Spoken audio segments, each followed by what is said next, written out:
Ang susunod na programa ay nagpapatuloy dahil sa ating mga partners and supporters ng Greg Durante Ministry.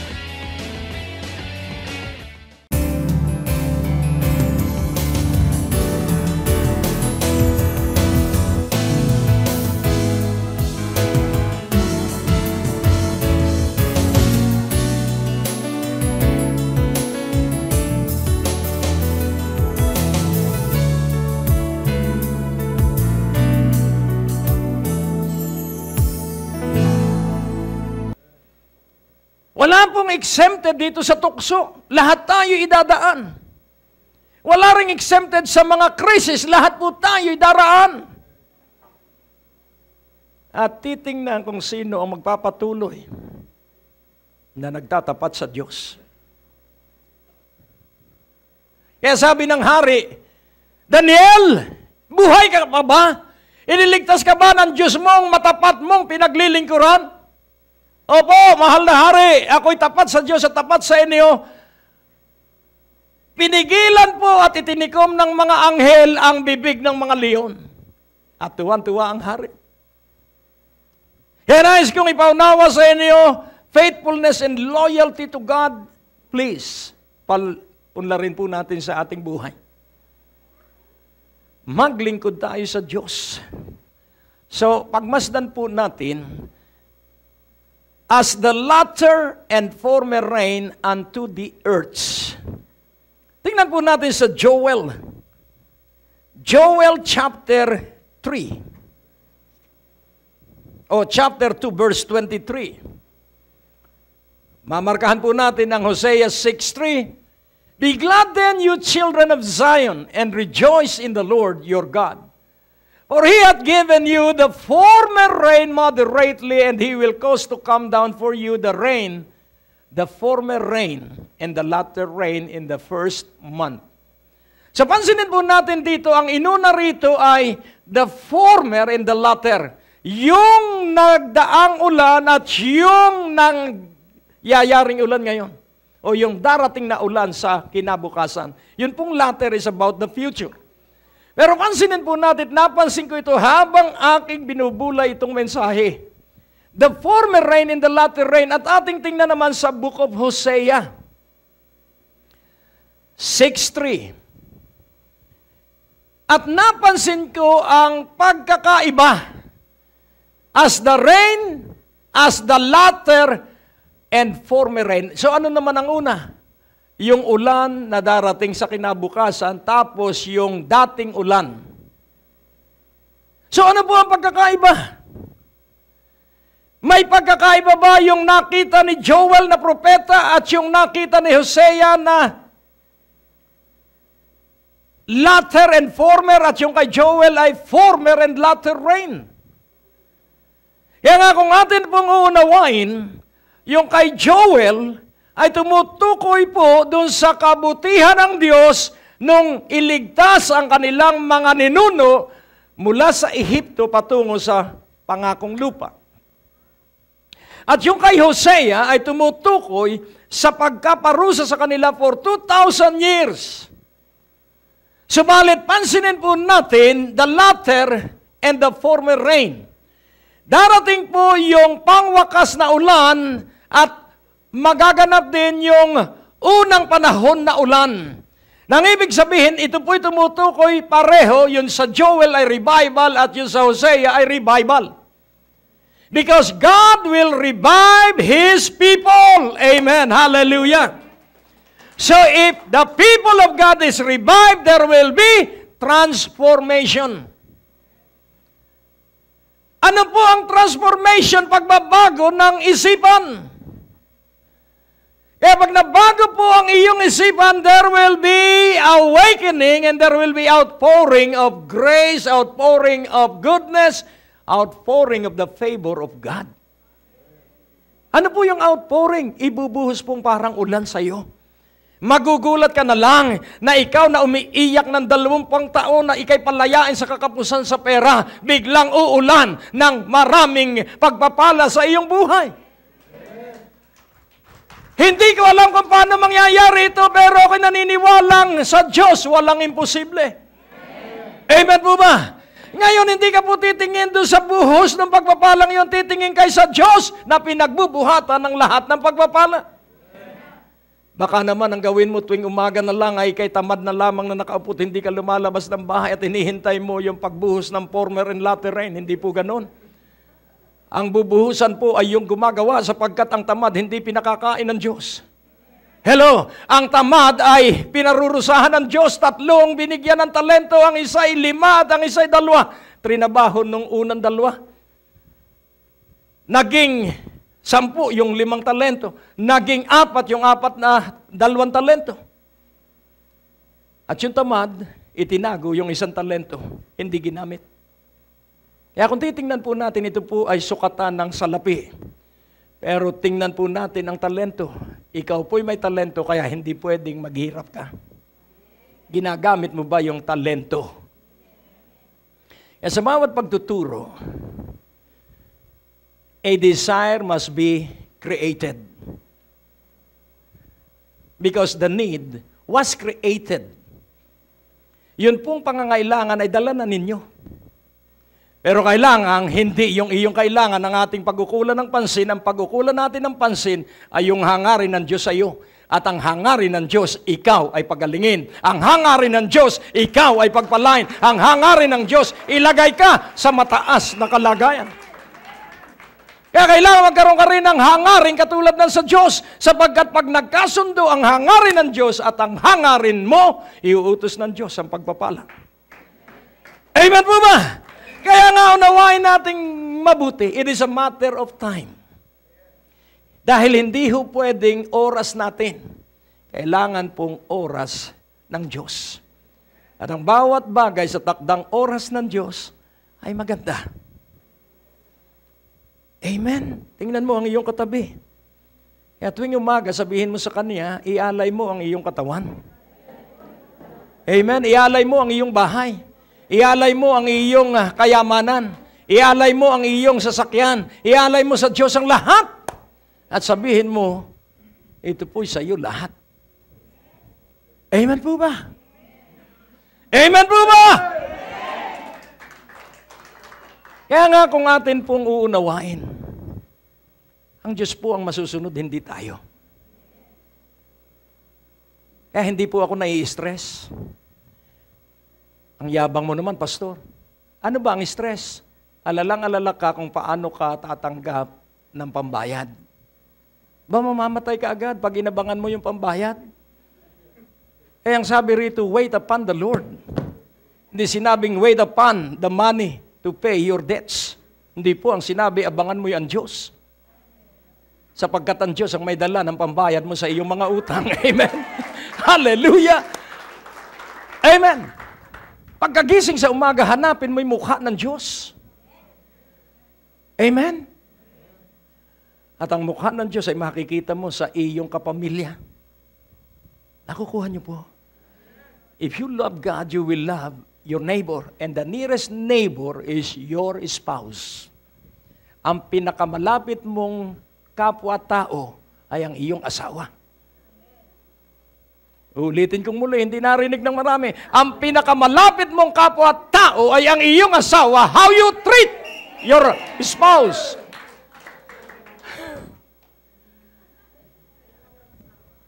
Kung walang asawa, mag-asawa ka. Ganon kasimple lang. At pag sinabi naman, matanda na ako, problema mo yun. Amen. Pero nais kong ating maunawaan na sa mga walang asawa, ang asawa nila ay ang Panginoon. At ang buong katawan ng Panginoong Hesukristo ang magiging babaeng ikakasal sa Panginoong Jesus. Laging may pag-asa. Hindi lang si Pag-asa Agustin. Amen. Lahat tayo ay may pag-asa. Amen. Hallelujah. At makikita mo na ang pinakamagandang pagtingin sa paligid ay kapag maganda ang iyong niluloob at nilalaman ng iyong puso. Dahil kapag iyo pong hindi inayos ang iyong puso, ang makikita mo'y puro malagim. At ang kasisiyahan mong mabalita ay patayan doon, patayan dito. Ngayon, 2 ulit akong pumunta sa isang malaking simbahan bilang anniversary speaker. At nung una, pagkatapos ng pong magsalita, sa hapag, kumakain kami. At ang sabi ng isang elder, hindi ko alam, siya pala ay eksperto sa theology. At ang sabi niya, Pastor, hindi ko po talaga maunawaan yung turo mo kanina. Sabi ko, ano po yun? Medyo alarmado ako. Dahil sabi mo, ang gagamitin para maunawaan ang salita ng Diyos ay puso. Hindi ko po alam kung paano mag-iisip ang puso. Ang alam ko po ay isipan. At kami naghiwalay, sabi ko puso po ang ginagamit, hindi isipan. Sapagkat ang puso po ang tinuturing ng Biblia ay espiritu. Our heart typifies or symbolizes the spirit, human spirit. Kaya mas mataas po ang human spirit kaysa intellectual mind. Kaya kailangan, out of the abundance of the heart, the mouth speaketh. Kaya kailangan puno ng salita ng Diyos ang iyong puso. I have treasured your word hindi sinabing in my memory, in my heart, that I may not sin against you. Kaya pag puno ng salita ng Diyos ang iyong puso, mamahalin mo yung iyong katabi at madarama mo kung ano ang kanyang kailangan. Sapagkat isisiwalat ng Diyos ang kailangan ng iyong kapwa batay sa kung ano ang meron ka. Hindi ka na dapat sulatan, ano pa para hingan. Pag sumulat at humihingi, huwag mong bigyan. Dahil hindi siya marunong dumalangin sa Diyos. Hello? Kapag ikaw po'y dumalangin sa Diyos, sasalubungin ka ng pagpapala. Amen po ba? O purihin ng Panginoon. Ngayon, atin pong unawaing mabuti. Sanctify yourselves. Dahil yan po yung kapuspusan ng banal na Espiritu, kailangang laging bumubuhos sa atin pagkagising sa umaga. Kaya ang pangalawa ay follow to know the Lord. Iyo pong sundin sa iyong buhay na makilala mo ang Panginoon. Halimbawa po, ikaw ay may sakit. Ano ang dapat makilala mo sa Panginoon? Kadalasan po, kapag ang tao ay nagkasakit, ano ang unang naiisip? Ospital, doktor. Wala naman pong masama doon. Wala pong masama doon dahil kaya linikha ang doktor at ospital para po sa mga apurahan sa pagpapagamot. Hello? Pero kung ikay magsasanay at huwag matatakot na baka ikay mamatay. Yung iba po kaya napapalagay sa maling kamay dahil takot. Alam niyo po ba pag ikaw ay nasa ER, ang ilalagay po sa inyo ay placebo. Alam niyo yung placebo? Tubig. Hello? Hindi ka naman agad sasalpakan ng pampababa ng presyon dahil hindi nila alam kung ano ang problema mo.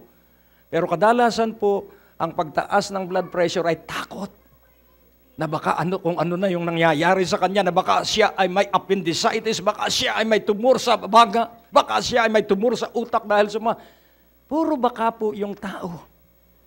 Pero ang mga puspos po ng salita ng Diyos, to live is Christ. To live is Christ. To die is gain. Hindi mo katatakutan ng kamatayan. Kaya sabi ni Pablo, I am mixed up with two opinions. If I die, I will be with Jesus. If I live, I will be with you. But I choose to live, to be with you. Hello? Pinili kong mabuhay para makasama ko kayong mga pasaway. Hello? Nakukuha niyo? Dahil pag nagpastor ka po sa 5 tao na mahina, ang pananampalataya ang iyong mamahalin. At kapag nagmahal ka sa mahina, ikaw po'y magiging malusog. Amen? Dahil pag nagmahal ka sa mahina, magiging kang mapagpakumbaba sapagkat maalaala mo noon, ikay mahina din. Kaya pag nainis ka po sa pasaway ng miyembro o kapatiran, ibig sabihin wala ka pong habag. You lack compassion. And for us to be effective, we need compassion. Amen po ba? Kung ikaw lang ay sensitive, matagal nang maraming gumaling sa iyong kamay sa panalangin. Wala eh. Kadalasan ng ating nasa directory, yung dalubhasa sa dugo, dalubhasa sa baga, dalubhasa sa utak. At ang ating mga nakarecord ay yung mga herbal medicine tungkol sa, alam mo, maawa ka naman sa sarili mo. Ano po? Hinahamon ko kayo na dagdagan ninyo ang oras sa Biblia. Amen po ba? Kapag naramdaman mo yung mga simptomas ng sakit, baka hindi ka na mag-ayuno. Sabi ko sa Panginoon, Panginoon, hindi ho pwedeng hindi ako mag-ayuno. Sinabi ko po ito sa Diyos, better dead than not to fast. Abuti, pampatay na po ako kung hindi ako makakapag-ayuno. Kaya palakasin mo ako, palusugin mo ako, dahil ang pananalig po ay lumalakad ka sa panganib. Huwag po ninyo akong gagayahin, ito po ay relasyon, kaya ako ito ay nasasabi. Kailangang may buhay kang relasyon sa Diyos. At yun po ang paunlarin mo. So, then shall we know if we follow on to know the Lord. Follow on. Ipinagpatuloy mong kilalanin ng Panginoon. Sapagkat ang kanyang pagkilos ay nakahanda katulad ng pagdating ng umaga. Kaya sabi ng Diyos, I have covenant with the day, I have covenant with the nights. What is a covenant? It is the vow and promise of God na mangyayari yung kanyang sinabi.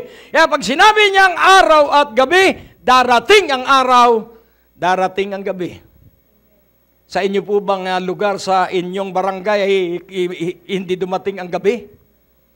Hindi po, dahil tipan ito ng Diyos as long as earth is earth. Meron pong lugar 6 months na gabi at 6 months na araw. Ito po ay sa bandang South Pole. Paano kaya ang buhay doon?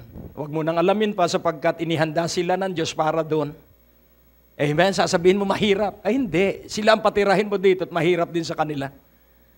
Dahil una, hindi malamig dito at hindi rin 6 na buwan. Sanay sila roon. Amen? Kaya nga po ang nangyayari, hindi nila tuklasin at kilalanin ng Diyos. Personal po ito. Kaya pag ikay may problema, nagtuturo ang Diyos. Kapag ikay may sakit, nagpapakilala ang Diyos na siya ang dakila mong manggagamot. Amen? Hindi ka po mamamatay sapagkat nasa panig mo ang Diyos. Yung kanyang constant love ang kumikilos para ikaw ay magkaroon ng mahabang buhay. Amen po ba? Kapag minsan nagigipo tayong nakatingin lagi, sa mamamatay ako. Ganon din si Elijah. Sabi niya, ibig ko na pong mamatay. Kung talagang gusto niyang mamatay, di sinalubong na sana niya yung mga kawal ni Jezebel at patay siya. Tumakbo siya, mabilis pa sa karawae. So, hindi niya ibig mamatay. Amen? Sa inyo po, sa atin, walang gustong mamatay. Dahil umiinom ka ng gamot Hello? Pag minsan sinungaling tayo, Diyos ko, gusto ko na pumamatay. Pero hagod tayo ng hagod. Gusto nating mabuhay, kaya wag mo nang isipin ang kamatayan. Darating yun sa takdang panahon. Isipin natin mabuhay. Isipin natin at gawin yung pinagagawa ng Diyos. Amen po ba? Kaya kapag ikaw ay nakafix sa pinagagawa ng Diyos, ang sabi ng Romans 8:28, for all things work together for good to them who are called according to them that love God. So ang tanong, iniibig mo ba ang Diyos? Para sa kabutihan mo, yung kawalan mo ng pera sa ngayon. Sa ibabaw ng lupa, lahat ay pansamantala. On the face of the earth, everything is temporary. Kaya yung kakapusan mo ngayon, pansamantala. Yung sakit mo ngayon, pansamantala. Yung gulo mo ngayon, pansamantala. At yun ay mabuti for a while. Nakukuha niyo po? Kapag ang problema mo ay pera, hindi ka na maglilima yun. Hindi ka nakakain sa masasarap na restaurant. Kaya maiiwasan mo ang sobrang mantika. Dahil kapos ka sa pera, pag marami kang pera, kakain ka sa puro baka. Hello? At ikay order ng bulalo na talaga namang akala mo ay wala kang kamatayan. Ngayon, alam mo, pag kami umu-order ng bulalo, umu-order ako ng bulalo para sa mga kabataan. Pero sa amin, yung utak na lang ang sa amin. Praise the Lord. Kaya atin pong unawain. Ikaw ay tinawag sang-ayon sa layunin ng Diyos. At ano ang layunin ng Diyos sa iyo? Na ikay maging buhay na patutuo. Na ikaw ay maging reflection ni Hesus Kristo. Ikaw at ako. Amen. Kaya pag tumingin sila, ang ating mga kamag-anak, nababasa nila ang Biblia sa ating buhay. And that is the purpose of why we are alive today. At makita nila, maunawa nila, na ang Diyos nating pinaglilingkuran ay tapat na nagmamahal sa iyo at sa akin. Na kahit tayo dumaraan sa sakit, tayo'y buhay pa hanggang ngayon sapagkat buhay siya. Magsisiwalat ang Diyos at makikilala mo sa panahon ng kakapusan na siya ang may-ari ng lahat ng ginto at pilak at lahat ng kayamanan sa Kanya magbubuhat. At magsisimula itong dumaloy sa iyo. Kapag inibig mo ang Diyos at inibig mo ang iyong asawa. Dahil may sumpaan kayo ng iyong asawa. Sa hirap at ginhawa. Sa hirap at yaman. Sa sakit at sa kalusugan. Tayo pa rin. At walang makapaghihiwalay sa atin, kundi ang kamatayan. Amen po ba? Pero ating baguhin. Walang makapaghihiwalay sa atin, sapagkat kay Kristo, tayo pa rin hanggang sa kabilang buhay. Amen, hallelujah! Alam mo, napakaganda po ng Diyos. When revival will come, the moment it comes into your life, magbabago ang isipan mo. Hindi ka na ngayon pala tingin sa mga kasiraan. Ang makikita mo na ay kagandahan sa gitna ng kasamaan. At makikita mo na ang pinakamaganda palang bansa ay Pilipinas. Na ang pinakamaganda palang buhay ay sa piling ng iyong sambayan. Kaya't ang sabi sa Joel 2:21, fear not. So sanctify yourselves and then follow to know the Lord. And then ang pangatlo po, fear not. O land, be glad and rejoice. So ang iyong ipapalit sa takot, gladness and rejoicing. Bakit ka matutuwa at bakit ka magagalak? The Lord will do great things. Kapag ikaw ay natutuwa, kapag ikay nagagalak, ang Diyos ay gagawa ng pambihirang mga bagay sa iyong buhay. Amen? Amen! Hallelujah! Pero kailangan alisin mo yung takot na baka ikaw ay mamatay sa sakit, na baka pagtanda mo, hindi ka aalagaan ng iyong mga anak. Bakit maghahanda ka sa paghina? Hello? Pakup-kup ka ay sa Panginoon Diyos. Huwag kang aasa at huwag kang maniniwalang hihina ka pagtanda mo, sapagkat kung gusto mong mas malakas ka pa kaysa kalabaw pagtanda natin, yun po ay ibibigay sa iyo ng Diyos, sapagkat kung ano ang iyong hinahangad, mangyayari ito sa iyong buhay. Amen po ba? So, ang gagawin mo lang, fear not, O land. At huwag mong ikatakot na pag matanda ka na wala ka ng halaga, may halaga ka po sapagkat mas matalino ka kaysa mga bata. Kailangan ikay maging gamit ng mga kabataan para maiwasan nila yung mga naiwasan natin na ating dinaanan nung tayo ay bata pa. Kaya lahat po sa atin ay mahalaga. Kailangan po natin ang isa't isa. Kaya tuwing umaga, ialay mo ang iyong katawan. At ipagpatuloy mong kilalanin ang Panginoon at mithiin na maging kawangis at kalarawan at kahawig niya sa pag-iisip, pananalita at gawa. Amen? Ang tumatanda po, maraming sumasakit na kasu-kasuan, buto-buto. Pero iyo pong laging tandaan, a merry heart doeth good like a medicine. Mawawala po yung pananakit kung ikaw ay magpapakaligaya sa Panginoon. Amen po ba? Kaya huwag ka nang matakot, sapagkat ang Diyos ay tapat na nagmamahal sa iyo. Magpakaligaya ka sa Diyos, araw at gabi. Araw at gabi. The promise, He will revive us. The promise, He shall come to us as the latter and former rain. Siya po'y tiyak na darating sa atin sa bawat araw. Mapagpala po kayo ng Diyos sa inyong pag-aabang. Expect a miracle every day. At ikaw ang kakasangkapanin ng Diyos para sa panibagong himala. Bow down your head.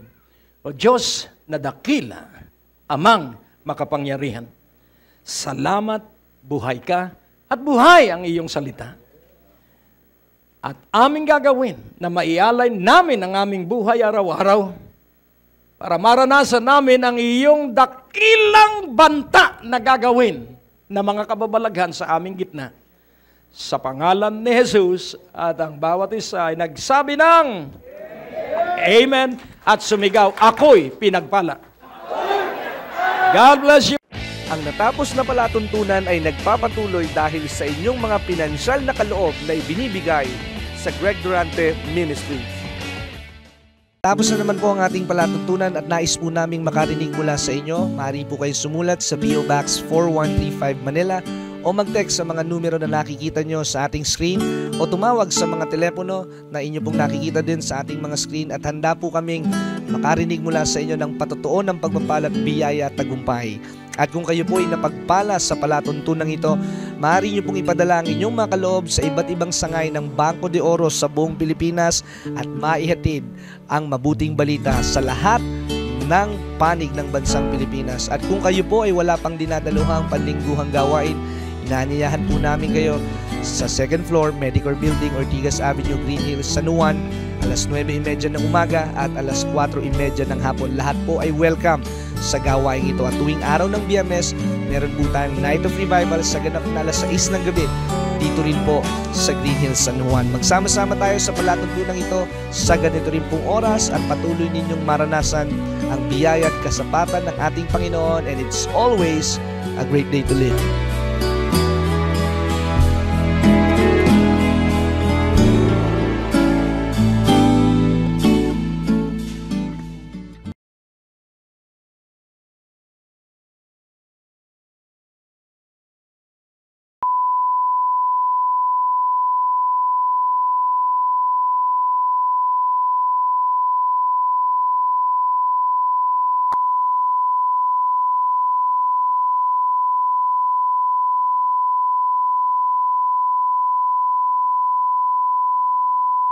Ang susunod na programa ay nagpapatuloy dahil sa ating mga partners and supporters ng Greg Durante Ministry.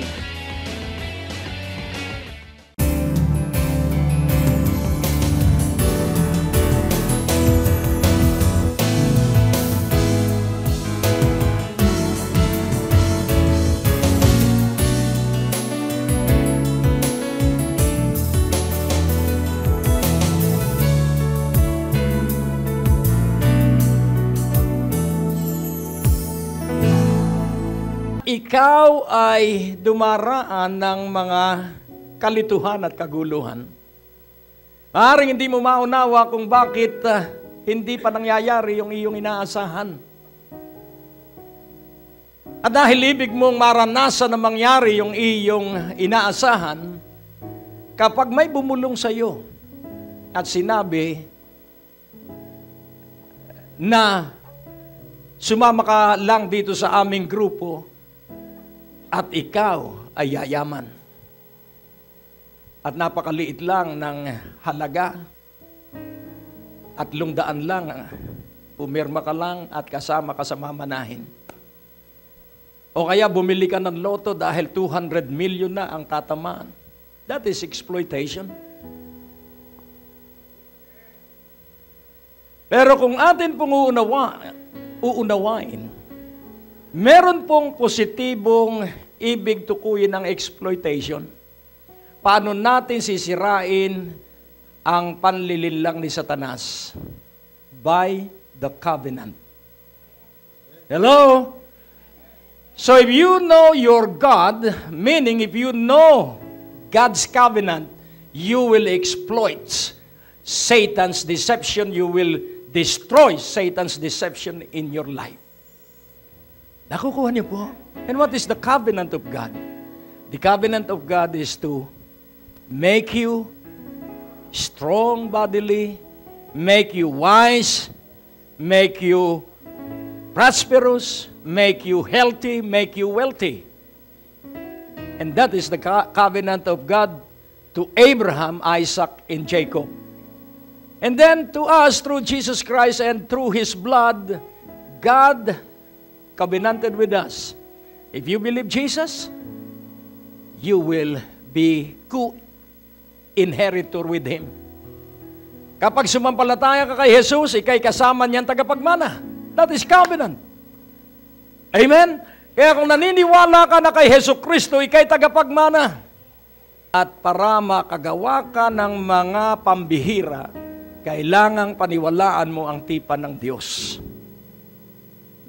Binigyan ka ng kapangyarihan ng Diyos na yumaman, makakuha ng yaman, so that God can establish His covenant.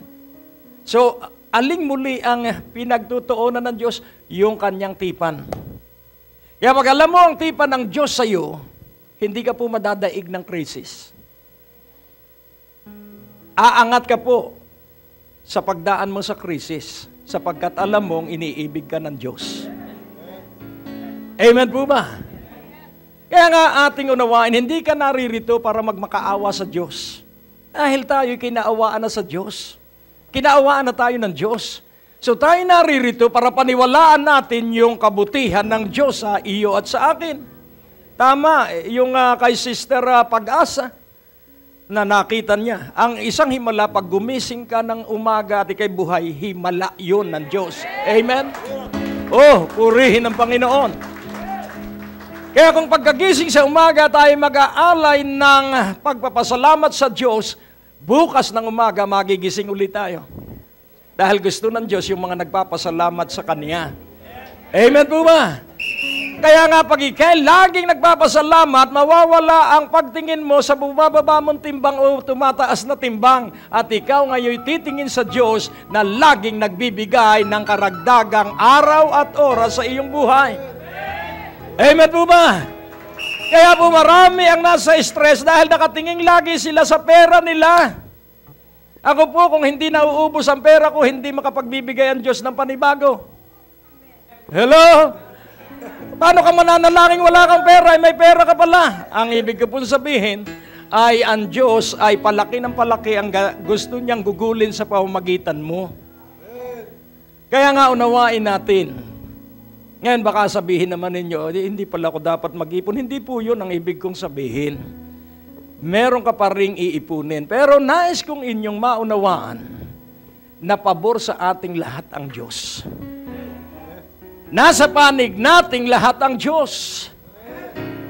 Kaya nga tayo mananalangin ngayon bago natin i-welcome ang presensya ng banal na Espiritu. Dahil hanggat ikaw ay nag-aatubili, hanggat ikaw ay nagdadalawang isipan at loob, hanggat ikaw ay nangangamba, hanggat ikaw ay may pag-agam-agam at pag-alala, napipighati po ang banal na Espiritu.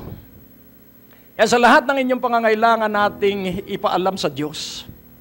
So ano po ang inyong pangangailangan ngayon? Let us make our request. Let us make it known to God, our request. So unahin po natin yung inyong mga prayer request. Alam ng Diyos ang iyong pangangailangan. Alam po lahat ito ng Diyos. Kaya ngayon, iusal mo yung iyong kailangan. Amen po ba? Sige po. Bibigyan kita ng 1 minuto.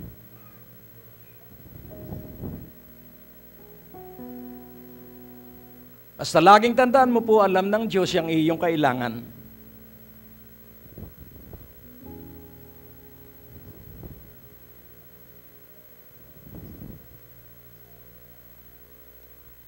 Ama, salamat at naririnig mo ang tinig ng bawat isa kahit ito ay sa isipan lamang. Salamat at ikaw ay tumutugon sa lahat ng panalangin at kahilingan. Matanggap nila na mapunuan mo ang kanilang kailangan sa makapangyarihang pangalan ni Jesus. Amen. So ngayon, alisin mo na po ang iyong pagtingin sa iyong problema. At ngayon, mag-concentrate po tayo ay sa Diyos. Alam niyo po ba na isa-isa tayong haharap sa Diyos? Hindi para itakwil o ibulid sa impyerno, hindi po. Lahat po tayo haharap sa Diyos at magugulat tayo dahil may ilalabas ang Diyos sa araw na yon na maraming kasulatan tungkol sa ating buhay. Hello? At ilalantad po yun sa ating harapan siguro sa isang malaking screen kung ano yung ating mga lihim na ginawa at yung mga lantarang ginawa at mga hindi nagawa. At nawa po, ang makita sa ating buhay sa araw na yon ay puro ginto at pilak. Dahil kung kahoy po at dayami, ito po ay isusugba sa apoy sa harapan mo, sa harapan ko sa araw na yon. At kapag itong lahat ay nasunog, ibig sabihin, ligtas tayo, nasa piling tayo ng Diyos, pero mababa ang ating posisyon. Pero pag maraming ginto at pilak, hindi po natutupok ng apoy ang ginto at pilak. At ano po ang ginto at pilak?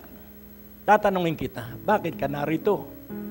Ang ginto po at pilak ay ang iyong ginawa dahil iniutos sa iyo ng Diyos. At ginawa mo yung iniutos sa iyo ng Diyos sa pamamagitan ng patnubay ng banal na Espiritu. Those are the works that are made with gold and silver. Narito ka po ba dahil udyok ng pangangailangan o narito ka dahil inudyokan ka ng banal na Espiritu? Kaya kung narito ka because of the prompting of the Holy Spirit, then gold is being made in your life. Amen po ba? Amen po ba? Kaya ako'y mananalangin ngayon, O Diyos, aking Ama, banal, aming Ama. Hayaan mong ang bawat isa ay dahil sa prompting, dahil sa udyok ng iyong Espiritu, kaya kaming lahat ay nangagkakatipon dito. At hayaan mo na ang pagtuturo at kaaliwan na gagawin ng banal na Espiritu ay mapasa buhay ng bawat isa upang ang lahat ay maging matibay at matatag. At umunlad kami sa matinding banal na pagkatakot sa iyo. Salamat sapagkat ito ay panahon na ikaw ay namimili ng mga gagamitin mo sa pangwakas na panahon. At nawa kaming lahat ay iyong mapili. Heto po kaming lahat. Sa makapangyarihang pangalan ni Jesus at ang bawat isa ay nagsabi ng Amen. At ang titulo po ng mensahe, The Lord will do wonders among you. Ano po ang ibig sabihin ng among you sa gitna natin? The Lord will do wonders. Alam niyo po ba yung wonders? Ito po ay mga kahanga-hanga. Amen. So hindi po ito pangkaraniwan at hindi po ito resulta ng isipan ng tao. Ito po ay kagagawa ng Panginoon.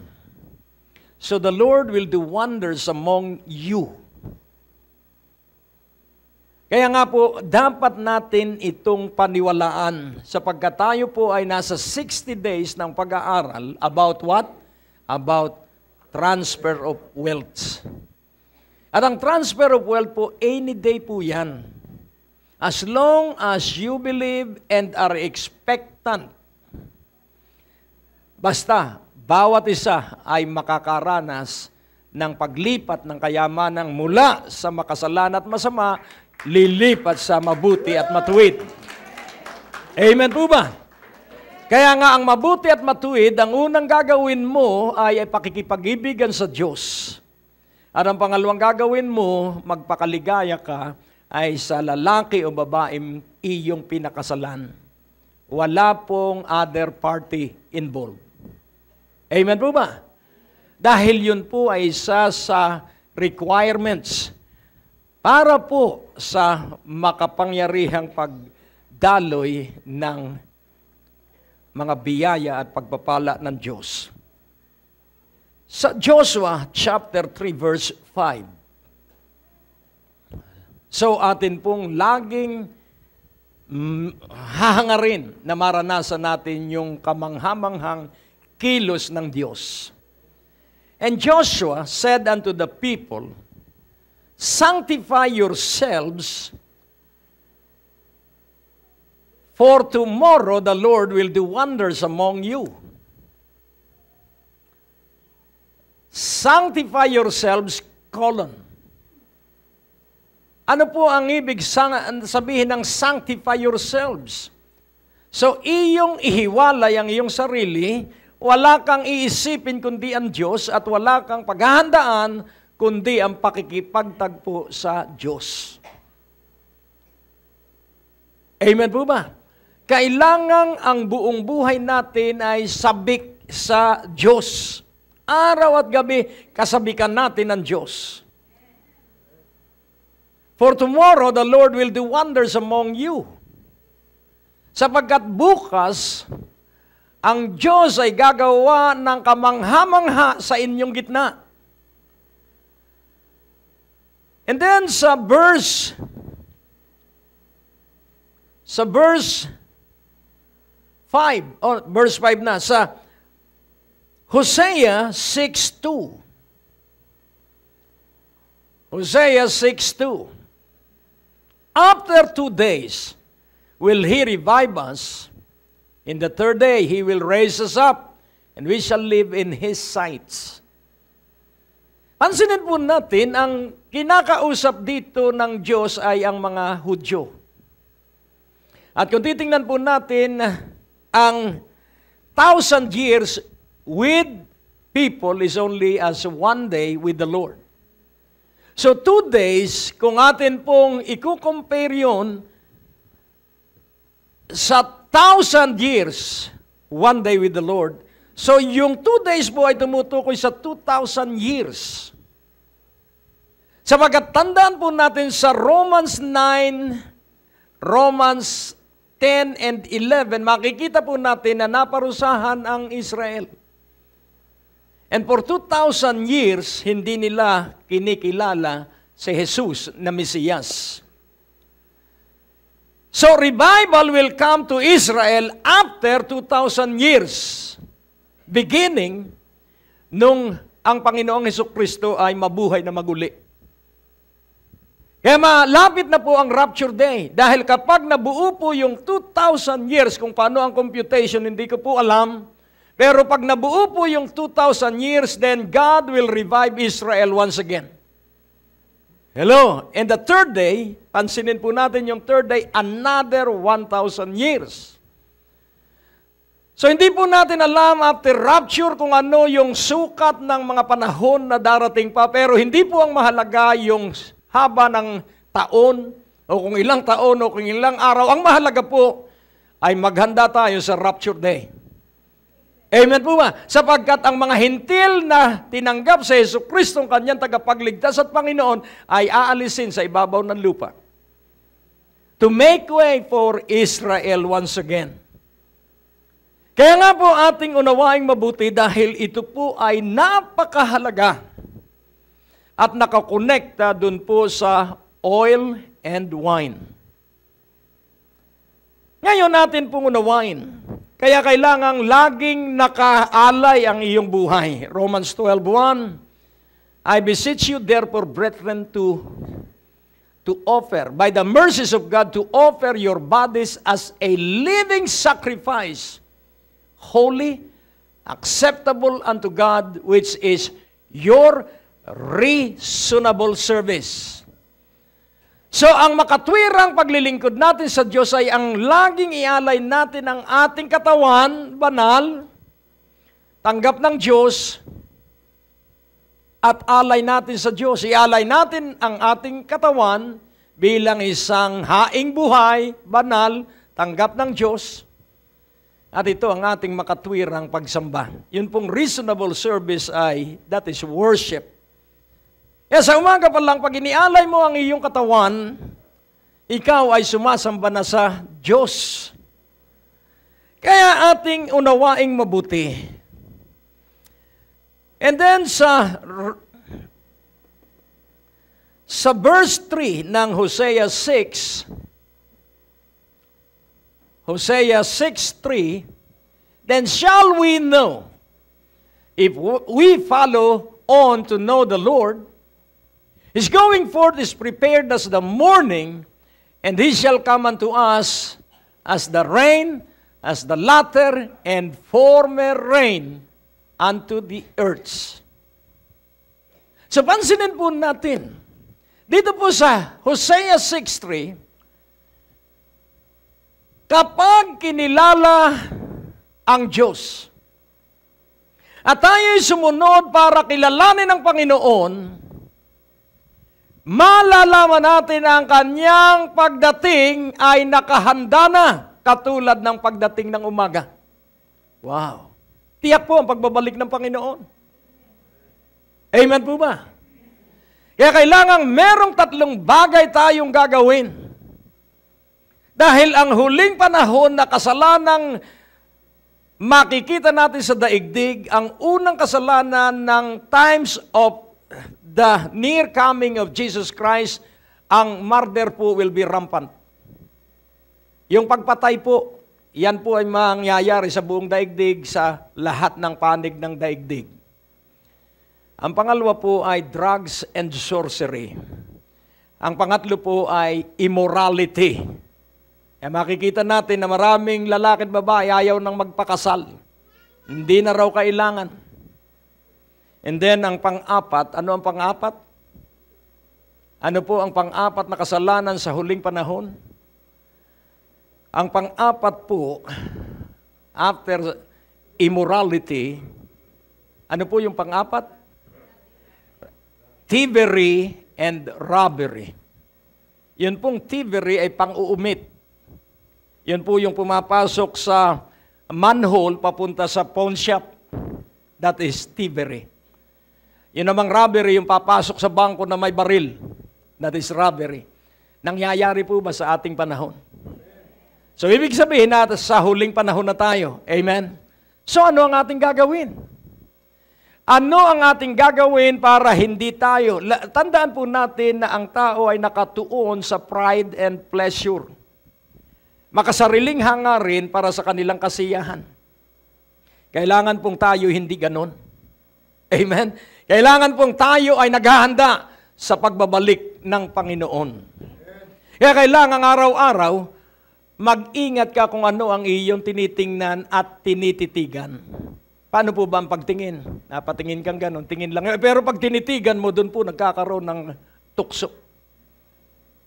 Hindi baling makita mo ng biglang pag ganon, pero wag mo tititigan. O kung iyong mang titigan, mag-isip ka. Ang ikalawang dapat mong maunawaan, the consequence kapag nahulog ka sa tukso.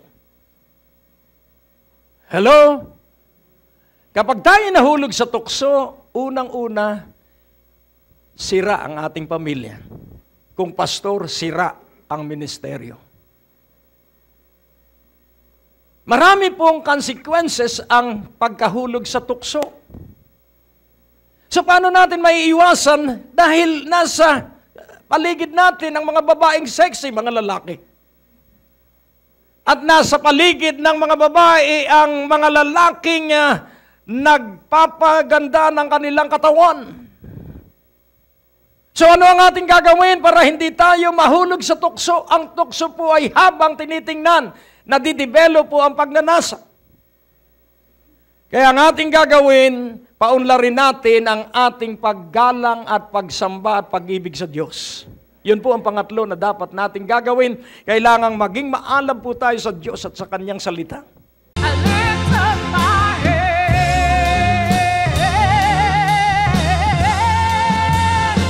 I lift up my head. To God be the glory po. Sa mga dumaan sa buhay ko, maraming pagsubok dumating sa buhay ko na nandyan na nung tipong bibigay na, pero sa tulong ng Panginoon, naging akong matatag, naging akong malakas dahil alam ko, protektado ako ng Panginoon. To summarize na sa mga nangyari sa buhay ko, talagang maraming pagsubok. Nandun nung first, dumating nung pagkakataon na 50-50 ako sa appendicitis, which is, yun nga, almost, hindi ko alam kung ano mangyayari sa buhay ko. Pero by God's grace, binigyan ako ng panibagong buhay. Tapos after a year na naman, dumating na naman ang matinding pagsubok sa buhay ko. Naoperahan ako sa lungs, two major operation and one minor operation. Na kung titingnan natin, parang imposible. Pero dahil nasa Panginoon tayo, nandun yung kapanatagan ng puso natin. Tapos, after 5 years na naman, dumating na naman sa buhay ko nung tinira na naman ako ng kaaway sa health, which is yun nga, nung white blood cells ko, sobrang taas. Dahil doon talagang may purpose ang lahat ng nangyayari sa buhay ko Tapos a year na naman dumating, dito na naman ako tinira, health na naman po. Na-dengue po ako na sobrang baba ng platelets. Ang normal po 180, tapos nung 180,000, tapos nung platelets counts ko po almost 25,000 lang. Ayun nga po, onting baba na lang ng blood transfusion, pero hindi pa rin pinahintulutan ng Panginoon. Tapos ito na naman po, panibagong pagsubok na naman dumaan. Ito pong Wednesday, last Wednesday po, I was scheduled for an interview para sa work. Tapos yun po, that time, nung pasakay ako ng tricycle, kasi po ng tricycle, parang jeepney type na, which is parang pinupuno. Meron sa harap, meron pong divider sa likod na 4. Tapos yun nga po, nung bago ako sumakay, may bumubulong po sa akin na huwag ka sumakay sa harap. Tapos yun po, sumakay ako sa likod. Tapos yun nga, dumating nung oras na nasa kalagitnaan na po ng kalsada. Hindi ko po alam, just one click. Ang lakas po ng impact ng taxi tsaka nung tricycle, which is bumaliktad po ako sa gitna ng kalsada. Na ako na lang po nung pasahero. Talagang nung harap po ng tricycle, sobrang pipi po talaga. Tapos nung ako po nasa gitna, sabi ko, Lord, tulungan mo po ako. Tapos yun po, tinula ko po nung tricycle. Tapos parang wala po nangyari. Protektado po ako. Parang may umaka po sa akin. Tapos yun, nagpapasalamat po ako dahil marami ako natutunan sa buhay ko. Sa mga marka na natamo ko sa katawan ko, tanda ng kabutihan ng Diyos sa akin. Tapos yun, ina-encourage ko po sa inyo na habang tayo nabubuhay pa, ibigay natin ng the best sa Lord. Kasi hindi natin alam ang buhay natin, just one click. Pwedeng bawin ang buhay natin. Yun lang po, to God be the glory. Purihin po ang Panginoon. At sa oras at sandali pong ito, nais ko na rin pong gamitin ang pagkakataong ito. Napapagpala po maraming tao nakakarating po sa bawat tahanan na nakapapasok ang Ebanghelyo, sa bawat pamilya, gamit po ang telebisyon. At alam niyo po, ang television ministry ng Greg Durante Ministry nagpapatuloy. Una, dahil sa awat abag ng Panginoon. Pangalawa, dahil po sa maraming nananalangin. At pangatlo, dahil po sa mga partners at sa mga tapat na sumusuporta financially para po balikatin at buhatin ang pasanin ng pinansyal na bahagi para maipagpatuloy ang pangangaral ng Ebanghelyo. Tandaan po natin mga kapatid, hindi man po kayo nakakaharap sa telebisyon para mangaral, pero ang inyong pagpapadala ng kaloob, nagiging tulong para po lalong ma-expand ng pangangaral ng salita ng Diyos. So ngayon pong oras at sandaling ito, para po sa buwang ito, sa inyo po na magiging partners at magkakaloob sa ministeryong ito, sa halaga pong 2,000 pesos and above, nais po namin ipadala ito sa inyo. Amen? As a sign dito po sa ministeryo ng Great Day to Live, amen, pag kayo po'y nagpadala ng 2,000 and above support ngayong buwang ito, amen, sa Great Day to Live, padadalan po namin kayo ng designer's jeans na aklat at ito pong isa from curses to blessing. Amen? Dalawang aklat na makatutulong po para lalo kayong umunlad at daragdagan pa po natin ng isang DVD ng teaching po ni Pastor Greg at ng ministeryong ito ng Greg Durante Ministry para po makatulong sa inyo sa pag-unlad ng inyong spiritual na relasyon sa Panginoon. Amen? Kaya pag kayo po'y nagpadala ng kaloob sa buwang ito, kung ito po'y sa mailbox, sulat po ninyo doon, huwag kakalimutang isulat, na sabihin po ninyo na kayo po ay humihingi, nagre-request ng ating pong gift para po sa buwang ito, 2 libro at isang DVD. At kung ito naman po ay sa pamamagitan ng bangko, i-text nyo po yung mga number o kayo tumawag sa opisina para po ipaalam ang mga detalye na kayo po ay nagkaloob po sa ministeryong ito para mag-request ng ating pong sign of offering and thanksgiving to you as our partners for this month. God bless you everyone. Pagpalain po kayo ng Panginoon. Until next time, sa programang Great Day to Live, muli ako po si Brother Dexter Durante sa pangalan ni Brother Greg Durante. God bless you all and see you again sa ating pong next program. Ang natapos na palatuntunan ay nagpapatuloy dahil sa inyong mga pinansyal na kaloob na ibinibigay sa Greg Durante Ministries. Tapos na naman po ang ating palatuntunan at nais po naming makarinig mula sa inyo. Maaari po kayo sumulat sa PO Box 4135 Manila o mag-text sa mga numero na nakikita nyo sa ating screen o tumawag sa mga telepono na inyo pong nakikita din sa ating mga screen at handa po kaming makarinig mula sa inyo ng patotoo ng pagpapalat, biyaya at tagumpay. At kung kayo po ay napagpala sa palatuntunan ito, maaari nyo pong ipadala ang inyong mga kaloob sa iba't ibang sangay ng Bangko de Oro sa buong Pilipinas at maihatid ang mabuting balita sa lahat ng panig ng bansang Pilipinas. At kung kayo po ay wala pang dinadaluhang panlingguhang gawain, inaanyayahan po namin kayo sa 2nd floor, Medicare Building, Ortigas Avenue, Green Hills, San Juan, alas 9:30 ng umaga at alas 4:30 ng hapon. Lahat po ay welcome sa gawain ito. At tuwing araw ng Biyernes, meron po tayong Night of Revival sa ganap na alas 6 ng gabi. Dito rin po sa Green Hills, San Juan. Magsama-sama tayo sa palatuntunan ito sa ganito rin pong oras at patuloy ninyong maranasan ang biyaya at kasapatan ng ating Panginoon, and it's always a great day to live.